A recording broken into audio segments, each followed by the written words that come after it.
Muy bien, perdón que... ¿Me escuchan? Lili, Perdón, no había medido el tiempo y creo que se nos agotó ahí el tiempo.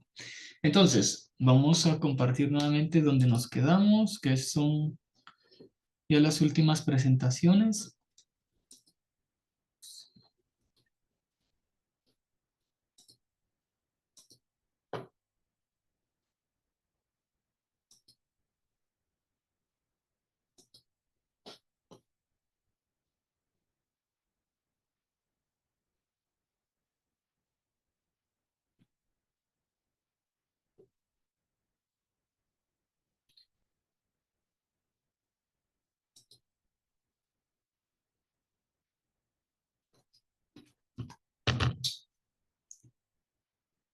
Bueno, entonces sí estamos claros que el imperio nace prácticamente desde 235 después de Cristo y finaliza en el 284 después de Cristo. Creo que en eso sí estamos claros.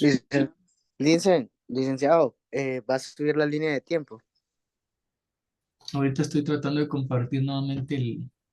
Compartirla. Ah, va, está bien. Gracias. Esos 2 años, o bueno, ese periodo del 235 al 284 serían las fechas iniciales, porque la final sería la 305 después de Cristo. Sí, sí, sí, así es.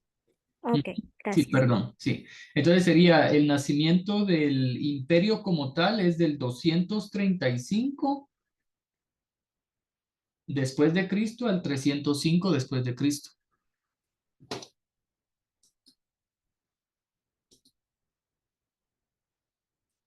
licenciado, perdón, entonces el 284 ya no es el 235. Ujú. O no, o yo estoy equivocado. ¿Cómo? Es del 235 al, perdón, sí, del 235 al 234, así habían dicho. Ya me perdí. Ahorita le confirmo. Es del 235 después de Cristo al 305 después de Cristo. Así era. No, es 235 antes de Cristo al 305 después de Cristo. Pero es lo que yo tengo apuntado. No, no, sí, sí, así está. Perdón, perdón.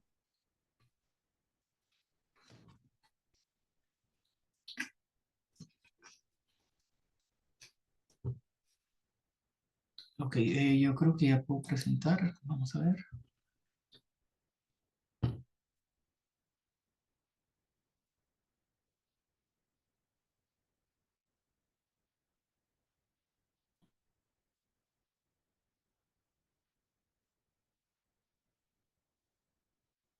Bueno, entonces nos habíamos quedado en el imperio, ¿cierto? Vamos a Sí, colocarlo. licenciado. Vamos a ver, entonces, el imperio absoluto o dominato se extiende desde el año 27 antes de Cristo, parcialmente correcto porque tenemos el imperio antes de esa fecha, ¿verdad? El imperio nace el 27 antes de Cristo al, según entiendo, 284 después de Cristo. Luego menciona que finaliza en el 305 después de Cristo. Pero en el segundo párrafo tenemos que el imperio nace como consecuencia de una aguda crisis durante los últimos 50 años del Principado. 235 después de Cristo al 284 después de Cristo. ¿Verdad?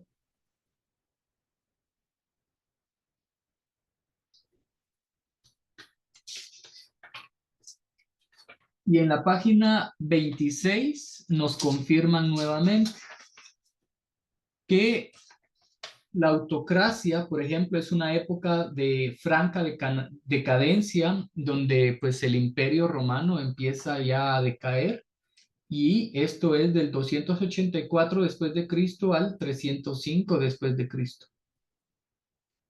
Entonces, la fecha en que finaliza el imperio es 305. 305 después de Cristo. ¿Cuándo nace? El año 27 antes de Cristo.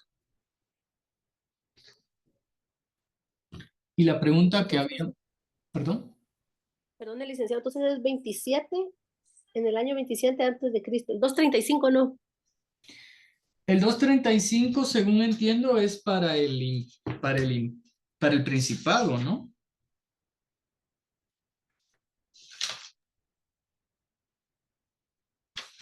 Según entiendo, el imperio empezó a surgir en el año 235 después de Cristo, mientras todavía estaba el principado, Ujú, hasta el 284 que fue como el último año del principado, y luego empezó del 284 al 305 solo el imperio, ujú. Así es, como usted lo ¿verdad? mencionó. Correcto, sí. Sí, porque acá el libro nos abarca que desde el 27 antes de Cristo inicia el imperio, cosa que, ¿dónde dejaríamos el principado? ¿Verdad? Porque páginas más adelante indica, ¿verdad? De que finaliza la república y luego tenemos en ese orden el principado. ¿Cuál es la etapa del principado? ¿Cómo lo habíamos mencionado? Del 27 antes de Cristo al Mm, 284 después de Cristo. correcto, así es.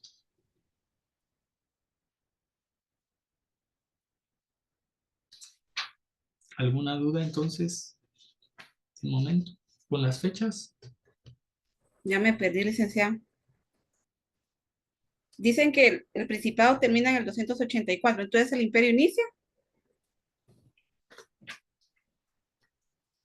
El imperio inicia en el 235 Gracias. y termina en el 305.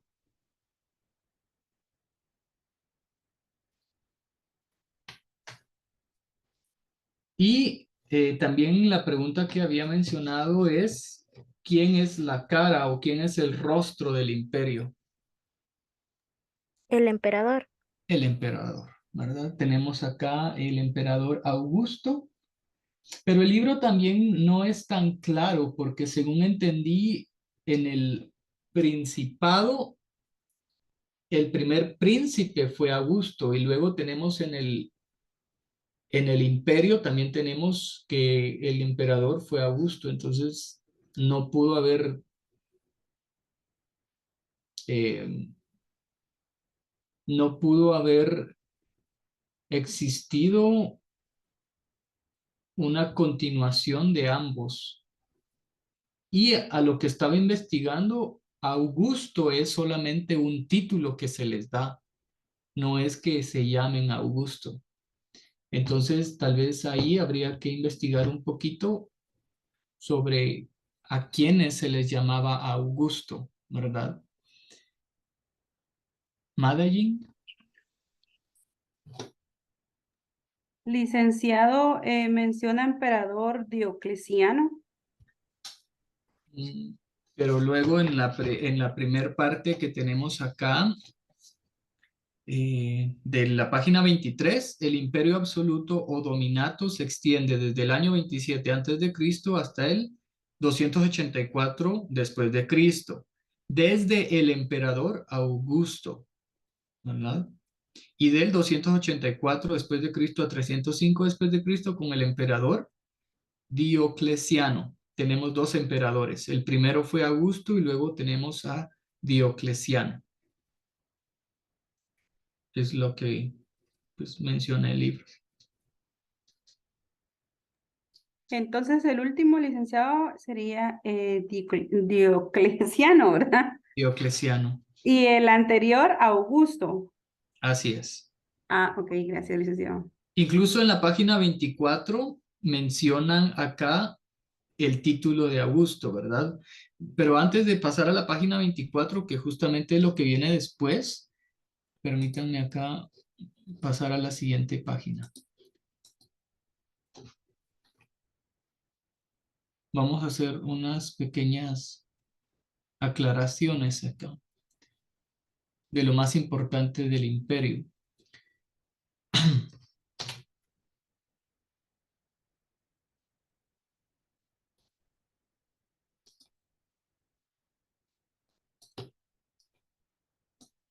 El imperio romano tuvo varios nombres.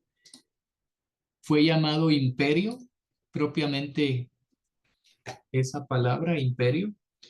Fue conocido también como el imperio absoluto o el imperio dominato.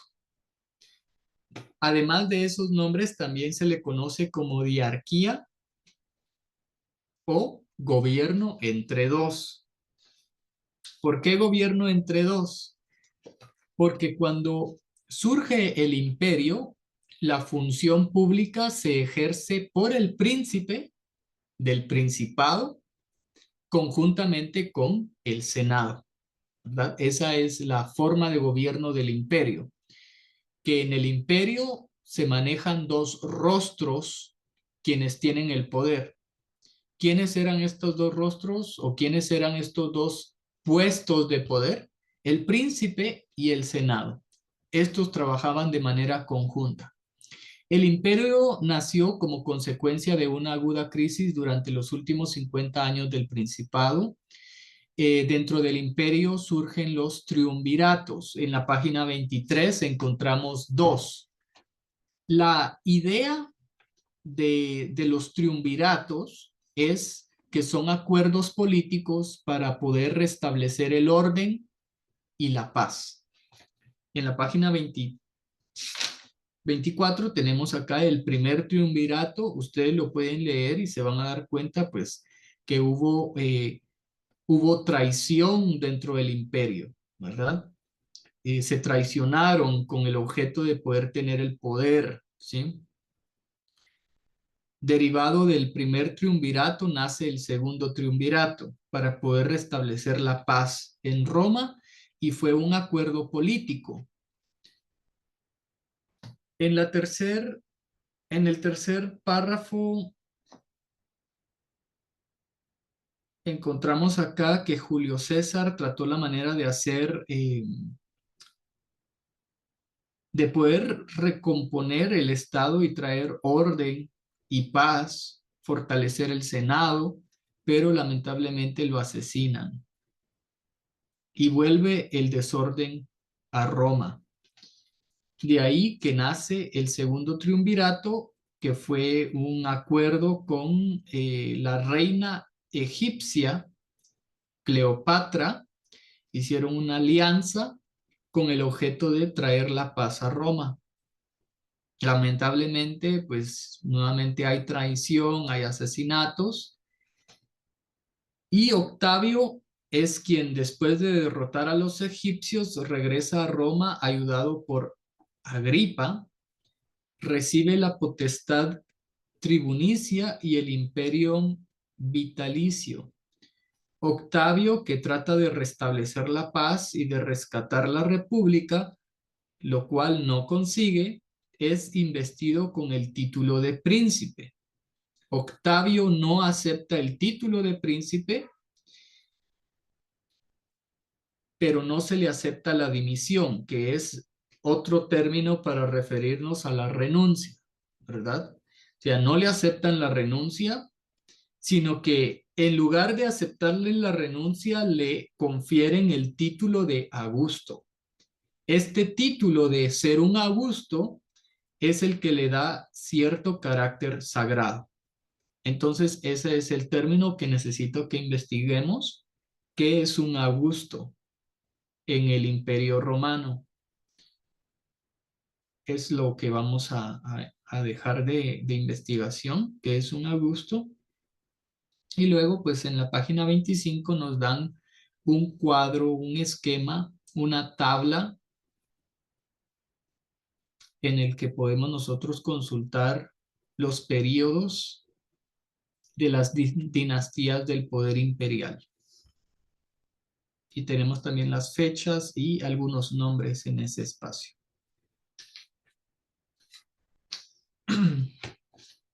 Página 25.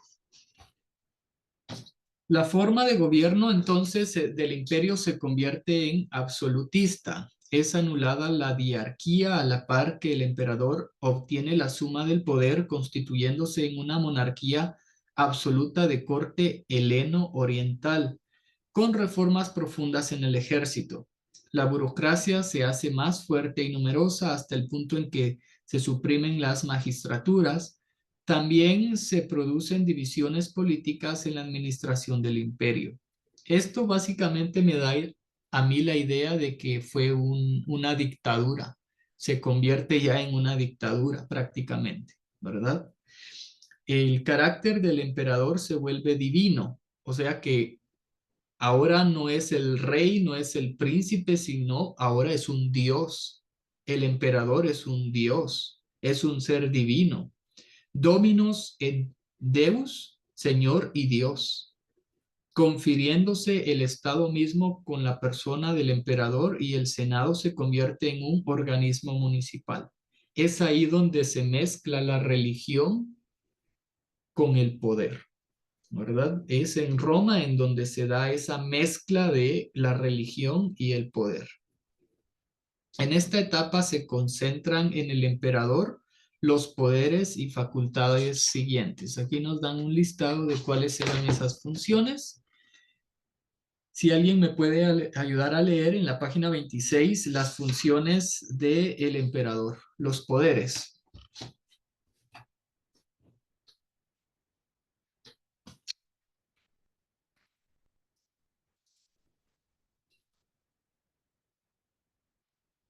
Ya.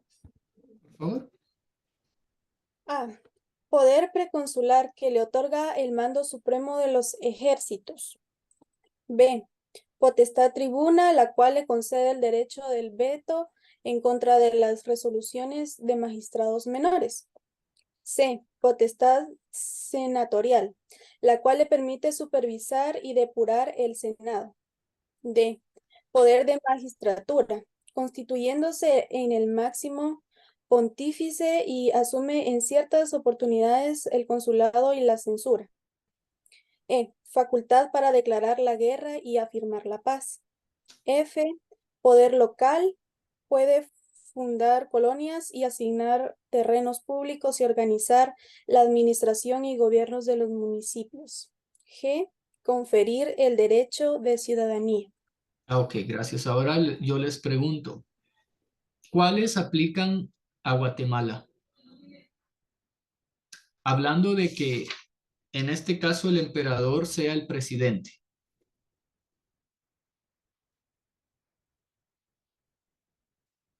En el inciso A, poder preconsular, que le otorga el mando supremo de los ejércitos. ¿Es el presidente en Guatemala el que tiene a cargo esa función? Yo Sí, creo que sí, licenciado, porque licenciado. yo he escuchado que él es el comandante, ¿verdad? Así. General del ejército. Entonces colocamos en el inciso A que esta está activa en Guatemala, esta aplica a Guatemala, la primera, pero siempre en el puesto de presidente, porque emperador en Guatemala no tenemos un imperio. Entonces, en nuestra forma de gobierno tenemos una forma de gobierno presidencialista, ¿verdad? Democrático, republicano, presidencialista. Entonces, colocamos acá que el inciso A sí aplica en nuestros tiempos para el puesto de presidente en Guatemala. La B, potestad tribuna, la cual le concede el derecho de veto en contra de las resoluciones de magistrados menores, también. Porque el presidente tiene el derecho de veto. Entonces también la colocamos ahí.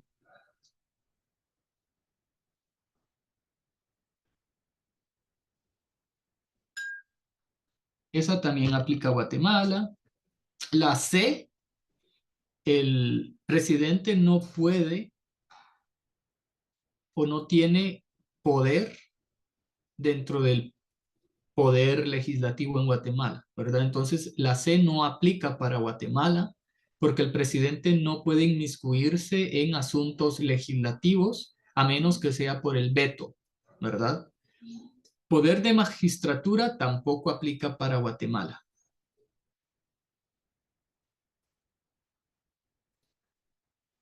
Facultad para declarar la guerra y firmar la paz. Coloquemos en el inciso E el Congreso de la República. El Congreso tiene la facultad para declarar la guerra en Guatemala. En el inciso E. Poder local puede fundar colonias, asignar terrenos públicos y organizar la administración y gobierno de los municipios.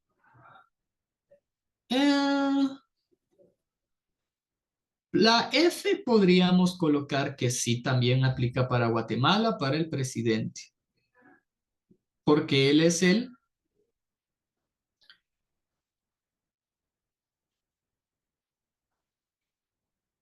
jefe de la administración pública en Guatemala. Entonces, la F podría ser parcialmente. Poder local es a cargo del alcalde.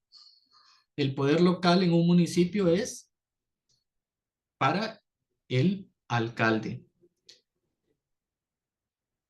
Y conferir el derecho de ciudadanía en Guatemala, este es un derecho constitucional. Entonces acá no, el presidente no interfiere con este derecho por ser un derecho constitucional, ¿verdad? Solamente tenemos entonces dos que son para el presidente, una que aplica al Congreso y el poder local que es para el alcalde.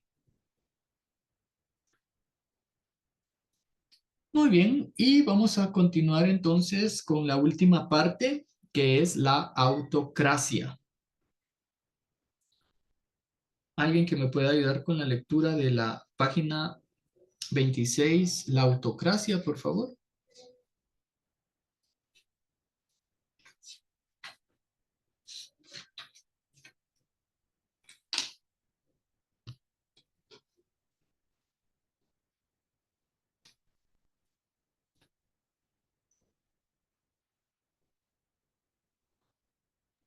Voy yo, licenciado. Por favor, gracias. Es una época de franca decadencia, abarca el periodo del reinado de Diocleciano del año 284 después de Cristo al 305 después de Cristo. El reinado de Constantino, que abarca del 306 al 337 después de Cristo, en el año 310 después de Cristo, el imperio se divide en dos porciones, traslada la capital del imperio a la pequeña ciudad de Bizancio, situada en el estrecho del Bósforo, a la que da el nombre de Constantinopla. Constantino se convierte al cristianismo y la reconoce como religión oficial del Estado. Ok, punto ahí. Eso es muy importante que lo subrayemos en el libro con un resaltador, por favor, porque es ahí en donde se mezcla la religión y el Estado, cosa que más adelante en la historia trae enormes problemas, ¿verdad? Entonces es aquí donde nace esa mezcla. ¿Por qué Constantino se convirtió al cristianismo y reconoce el cristianismo como religión oficial del Estado? Y ahí ustedes se podrán pues más adelante dar cuenta, ¿verdad?, de que inicia la persecución en todos aquellos que no eran convertidos al cristianismo y se les impone esa religión. Caso contrario, los mataban, ¿verdad? Entonces, continuemos, por favor, en el año 395.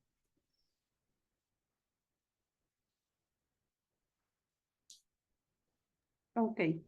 En el año 395, Teodosio I divide el imperio entre sus dos hijos, adjudica a Honorio el imperio de Occidente con capital en la ciudad de Ravenna, el norte de la península itálica, mientras que el imperio de Oriente con capital en la propia Constantinopla queda en poder de Arcadio. ¿Sigo, licenciado? Sí, por favor. Al Imperio de Occidente le esperaba una vida breve en el año 410.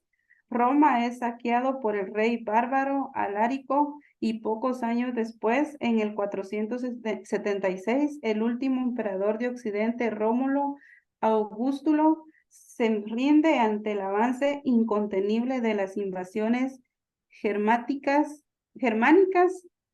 y destronado por Odoacro, jefe de los mercenarios Heroclos, quien se autonombró rey de Italia. Ok, Herolus. Herolus, quien se autonombró rey de Italia. Entonces ya tenemos ahí pues un autonombrado, nadie lo nombró, él mismo se nombró rey de Italia. Entonces vamos a pasar a la página 27 rápidamente. El Imperio de Oriente o Imperio Bizantino tendrá todavía una larga existencia hasta su caída, cuando la ciudad de Constantinopla es tomada por los turcos en el año 1453. Aquí ya estamos más cercanos a nuestras fechas, ¿verdad? El periodo del Imperio Absoluto corresponde en cuanto a la historia del derecho a una fase postclásica importante. En la historia del derecho, el Imperio Absoluto es considerado a una fase postclásica o la fase postclásica del derecho. Coloquemos ahí o subrayémoslo con un resaltador. Imperio absoluto, historia del derecho, fase postclásica. Esas tres son muy importantes.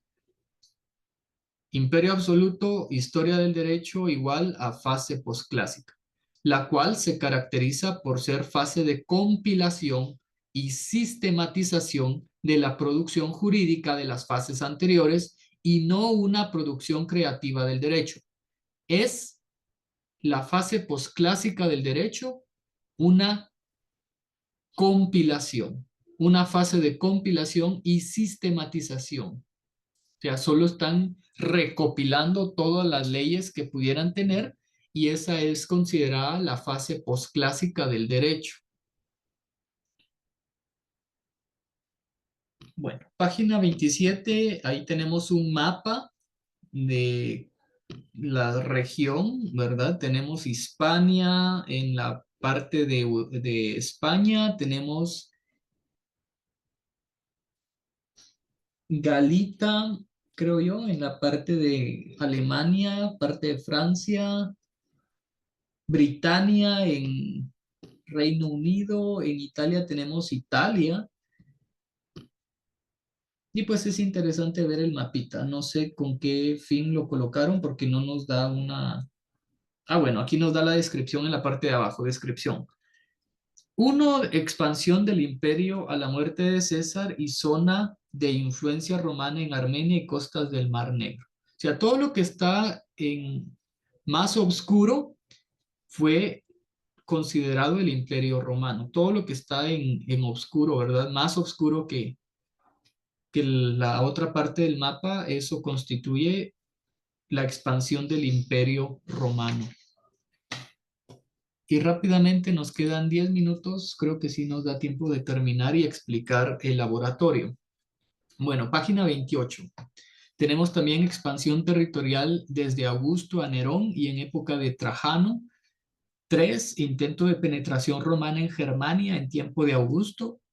4. Límites del imperio. 5. Límites de las provincias. Los signos menos o más que anteceden a las cifras indican si éstas corresponden a años anteriores o posteriores al comienzo de nuestra era. Las cifras que llevan el signo menos se refieren a los años anteriores a nuestra era y las que llevan el signo más a las posteriores. Las regiones en verde nos indican la extensión real del imperio de Roma a la muerte de César, quien incorporó las provincias de la Galia. El límite en verde, signo 1, expresa la zona de influencia romana en Asia Menor, Armenia y el Mar Negro en la misma época, así como en las regiones limítrofes como Mesopotamia, uno de los centros más notables del imperio parto. El color rojizo, signo 2, corresponde a las conquistas de los emperadores de la dinastía Julio-Claudia, o sea, Britania. La franja de terreno entre el Rin y el Danubio las provincias al sur de este río, algunas regiones de Asia Menor, Egipto y la Mauritania, amén de la pacificación del norte de Hispania. El color siena del mismo signo se refiere a las anexiones y conquistas de los Flavios y Antoninos, en particular de Trajano, Dacia al norte del Danubio y de Mesopotamia. En este momento alcanza el Imperio Romano su mayor extensión. El color sepia, signo 3, señala el intento romano de adelantar la frontera del Rin al Elba bajo Augusto. El signo 4 da la línea del límite del imperio y el 5 el de las provincias del mismo durante el Principado, las cuales estuvieron divididas en imperiales y senatoriales. Y pues terminamos con nuestra lectura y pasamos entonces a la última parte, que es una comprobación de lectura. La comprobación de lectura es laboratorio 1, página 29. ¿Y qué es lo que necesito que hagamos? Todavía no tengo sus notas del examen parcial y parte de la nota va a ser el laboratorio de la página 29. ¿Sí? Entonces, esto lo pueden ustedes hacer en casa con ayuda de su libro. Yo voy a estar habilitando 2 tareas en Classroom. La primera es de zona, que es entregar el glosario. Fecha límite para poderlo entregar es tenemos hasta permítame acá, bueno, hasta el 11, lunes 11, ¿verdad? Yo voy a habilitar un espacio el día de hoy en Classroom para que puedan subir su glosario. Fecha límite de entrega el día 11 de septiembre. Y este laboratorio de la página 29 también tienen toda esta semana para trabajarlo. Fecha límite de entrega el día lunes 11 de septiembre. El glosario tiene valor de 10 puntos, que es su zona. Y este laboratorio que vamos a realizar también tiene punteo, que es parte de su examen parcial, ¿verdad? Entonces, eso sería prácticamente, compañeros, la sesión del día de hoy. No sé si hay alguna duda, alguna pregunta antes de podernos retirar. Una Sí, pregunta. licenciado. ¿Sí? Licenciado, perdone, con el examen, ¿cómo va a ser la nota del examen? Porque eso me quedó la duda. Como fue diferente el examen, ¿verdad? La forma que usted lo envió. Y otra pregunta que tenía era, vi que algunos, bueno, no vi quiénes, ¿verdad? Pero sí se vio que como que varias personas hicieron 2 veces el examen. Así es. ¿Cómo lo va a calificar usted? Por ejemplo, yo no lo hice 2 veces, yo el tiempo, pero como iban sumando, ¿verdad? La misma página hacía el sumario de cuántos estaban participando y habían más de 32, creo, más 36. Entonces me imaginé que a más de alguien hizo 2 veces el examen.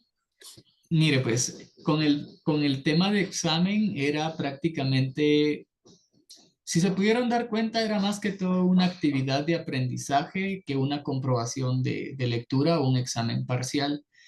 Entonces, la mayor ponderación que voy a dar es en el laboratorio 1, ¿verdad? Voy a tomar puntos del examen también porque esta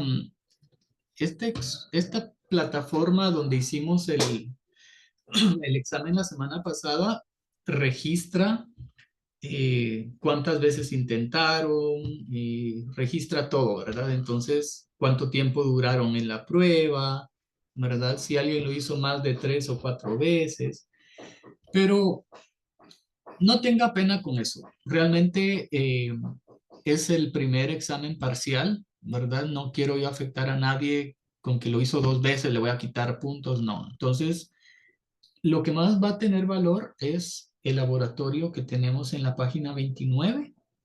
Igual tienen gran ventaja porque las preguntas que están en la página 29 es lo que hemos desarrollado en sesiones anteriores, ¿verdad?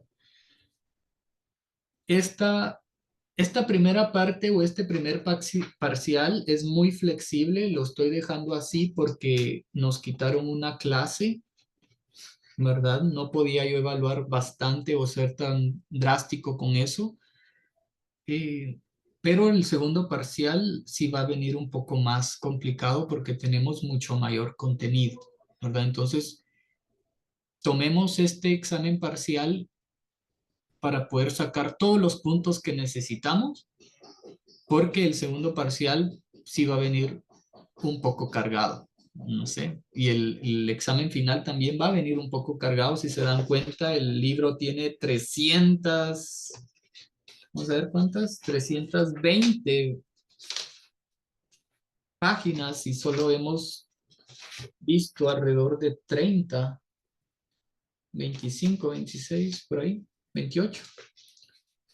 Entonces, para la segunda parte correspondiente al segundo parcial, sí va a venir un poco cargado. Y para el examen final también va a venir cargado ese examen. Entonces, es mejor que aprovechemos ahorita que tenemos esos puntos para sacar la nota completa. Y así no nos cuesta mucho para la siguiente etapa de este semestre. ¿Alguna otra duda, pregunta? Ya. El glosario es de 27 palabras, según yo. Sí, todas las que dejamos, así es, todas las que dejamos. Licenciado, ¿lo del laboratorio puede ser así en Word o debe ser a mano? Como ustedes prefieran, como ustedes Ok, deseen hacer. y perdón, ¿y debemos transcribir las preguntas y colocar respuesta o podemos solo colocar respuesta?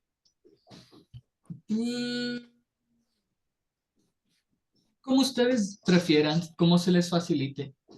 Igual las Ok, preguntas ya están escritas en la página 29. Tendría lógica colocar solamente la respuesta, pero yo lo dejo a discreción de ustedes, como ustedes deseen hacerlo. Yo de igual manera voy a subir el día de hoy las dos actividades y la próxima semana pues ya voy a tener los punteos, ¿verdad? Entonces, el último día para entregar el glosario y este laboratorio es el lunes 11.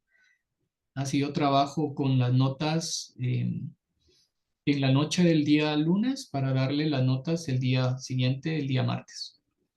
Entonces, eso sería todo por hoy. Que tengan ustedes una feliz tarde y nos vemos la próxima semana. Gracias, Ley. Buenas igualmente, licenciado. Lick. Igualmente, licenciado. Gracias, feliz tarde a todos. Buenas tardes. Les di-